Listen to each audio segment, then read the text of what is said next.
People are taught and trained to protect corporations. Today, I'm going to break that status quo with a buyer's guide on the Vizio P-Series Quantum X, letting you know whether you should pick it up or keep on moving. In a short term, no, I say right now, as we sit in July of 2019, it's definitely a pass. They haven't done enough to innovate. There's a lot that goes wrong. We're going to dive into it by just talking about the obvious. There's no voice control. So if you like voice control, it's not happening. You're going to be literally having to run out and buy Google Assistant or Amazon Alexa devices. They are the only manufacturer on the market right now that does not have a voice control feature. Like it's pretty bad right now, at least at this price point. Now, when we look at the App Store debacle, that doesn't get any better either. There is no App Store.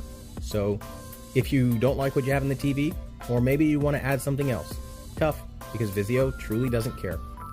Also, upscaling, absolutely horrendous. What they've done is laughable. You have blocky 480, 720, and 1080 content. And over sharpening remains a problem on Vizio. So if you want to see smooth, clean imagery, this is not going to be the TV manufacturer for you. Also, the lack of effort put into the design is pretty deplorable. They took the same exact TV from 2018's Vizio P-Series Quantum and sold it again. I don't know how they did it. I don't know why it's not getting more backlash than this, but they're pulling it off and quite successfully. Now, if you like new stuff, then this is probably a TV to pass on, because this is an old TV reskinned and repolished, sold brand new. I can't even really honestly, to be real with you, say that it's repolished, because this is the same exact TV. Literally no changes made. They just changed the color, changed the brightness, and changed the black levels a little bit, but overall, same TV. Now, there are some problems as well. When you turn on the television, you'll run into some clouding depending on your panel lottery or panel variants, and I definitely saw that when you turn the TV on, there's clouding very similarly to what I saw on the Vizio P-Series Quantum of 2019. Now, this becomes even more compound when you start trying to watch things in a dark room. You notice that black levels do shift when you move off axis the same way it did on the Vizio P-Series Quantum 2019. So the Vizio P-Series Quantum X, nowhere near as good as it needs to be for, again, somebody with a wide seating arrangement, so you will still need an OLED or IPS display.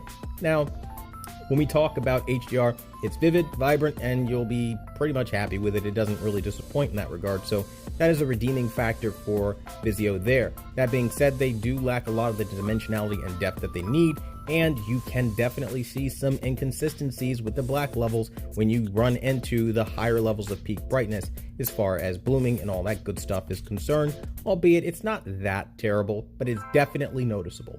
Now, when we're talking about Vizio, it's important to understand this is a budget brand. Like, they're trying to play high end, and when a budget brand tries to play high end, it doesn't work out well, because there are things that high end features would offer you for the same price point. And literally at the $17.99 price point, you can literally get yourself a Bravia OLED or an LG OLED or a QLED of a high end nature. Like, literally, like, you have options. And I don't think a lot of people that are watching this video are lost on that. I think that it's pretty much common knowledge that there are other TVs that exist in the market space, right?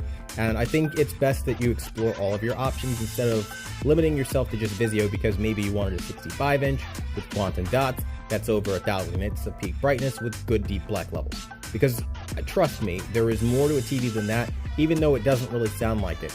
You have to check upscaling, you have to check motion, and all of these things not really looking good on Vizio. Motion especially, motion breaks down, motion is choppy, there's motion blurring. Turning on Soap Opera Effect to try to alleviate this, you're going to run into even more problems. You're going to run into tons of artifacting, and it's just not worth it. Like, the Vizio experience is lackluster to say the least. Also, for those who like to tune and calibrate your TV with the onboard patterns, you cannot use the test patterns in HDMI 5.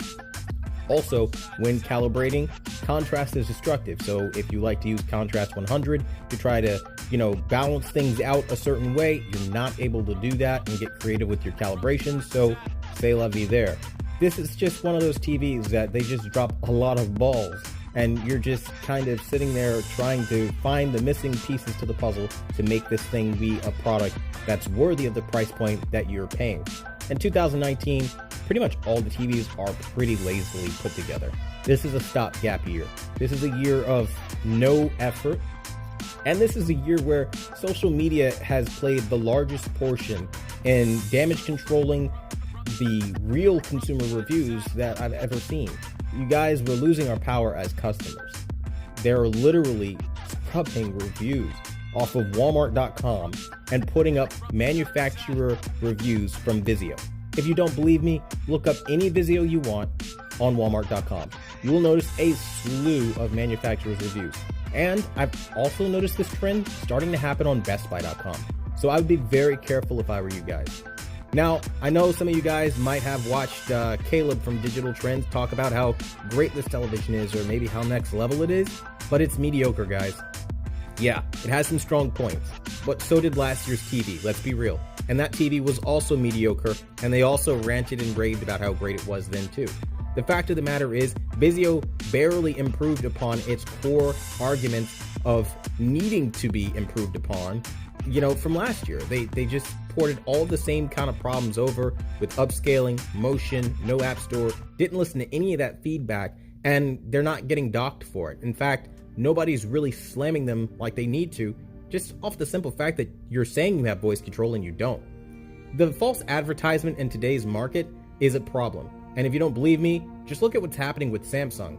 I can guarantee you, if I was the person that told you that Samsung had waterproof phones that weren't actually waterproof, you would probably be like, no, it's just a defective batch.